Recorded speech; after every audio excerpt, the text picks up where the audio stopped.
Assalamualaikum warahmatullahi wabarakatuh. Bismillahirrahmanirrahim. Alhamdulillahirabbil alamin. Wassalatu wassalamu ala asrofil anbiya'i wal mursalin sayyidina Muhammadin wa ala alihi washabihi ajmain. Amma ba'du. Status Facebook terbaru dari Kiai Idrus Ramli. Barangkali ini untuk menjawab tulisannya Kiai Imaduddin yang mengatakan bahwa Kiai Idrus Ramli ini tingkatannya hanya membaca dan taklid buta.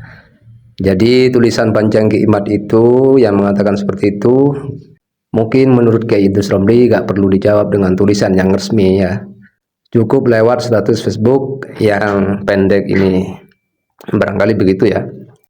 Saya bacakan, sama-sama membaca dan sama-sama taklid. Golongan yang mengakui nasab Sadah Ba'alawi membaca kitab-kitab para ulama ahlu sunnah wal jamaah yang dipercaya.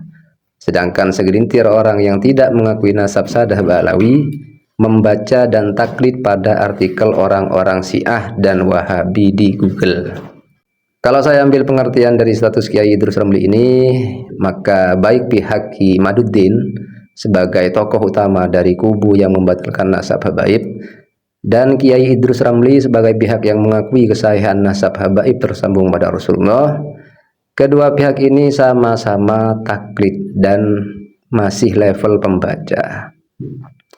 Tapi bedanya, pihak yang membatalkan nasab yang jumlahnya minoritas itu, rujukan atau bacanya adalah artikel orang Syiah dan Wahabi yang dikutip dari Google.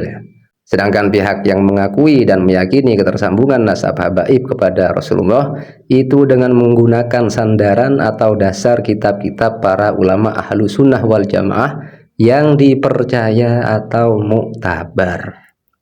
Di sini Kiai Idrus Ramli masih elegan dengan kalimat yang pas sesuai definisi taklid. Maksudnya beliau tidak sampai hati mengatakan taklid buta kepada mereka.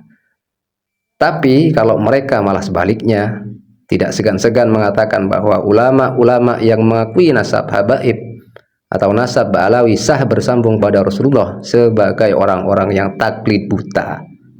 Kemudian kalau bagi saya pribadi sebagai orang awam, atau mungkin Anda yang merasa awam yang memang seharusnya taklid saja kepada para ulama, maka kita lihat dan pertimbangkan terlebih dulu.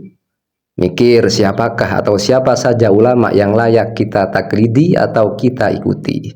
Apakah seperti Kiai Imaduddin, Pak Fuad Pleret, Fakih, Mama Gufron dan kawan-kawannya yang rujukan utama mereka itu berafiliasi kepada orang-orang Syiah dan Wahabi yang ada di Google, atau mau taklid pada ulama-ulama nasab, ulama-ulama ahlu sunnah wal jamaah dan kiai-kiai NU dari dulu sampai sekarang.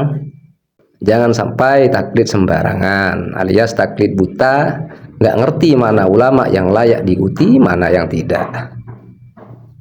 Pilihan Anda di tangan kita. Tapi sebagai gambaran, contoh, dalam fikih kita ahlu sunnah wal jamaah termasuk juga NU yang ada di ahlu sunnah wal jamaah itu mengikuti 4 madhab, Imam Syafi'i, Hambali, Maliki, dan Imam Hanafi. Karena 4 madhab ini yang merupakan ulama-ulama yang muktabar. Dan terakhir sekali lagi, ulama-ulama NU itu kalau taklid pasti ke ulama-ulama yang muktabar. Lah masa kita orang awam itu taklidnya ke Pak Fuad? Bismat ya. Assalamualaikum warahmatullahi wabarakatuh.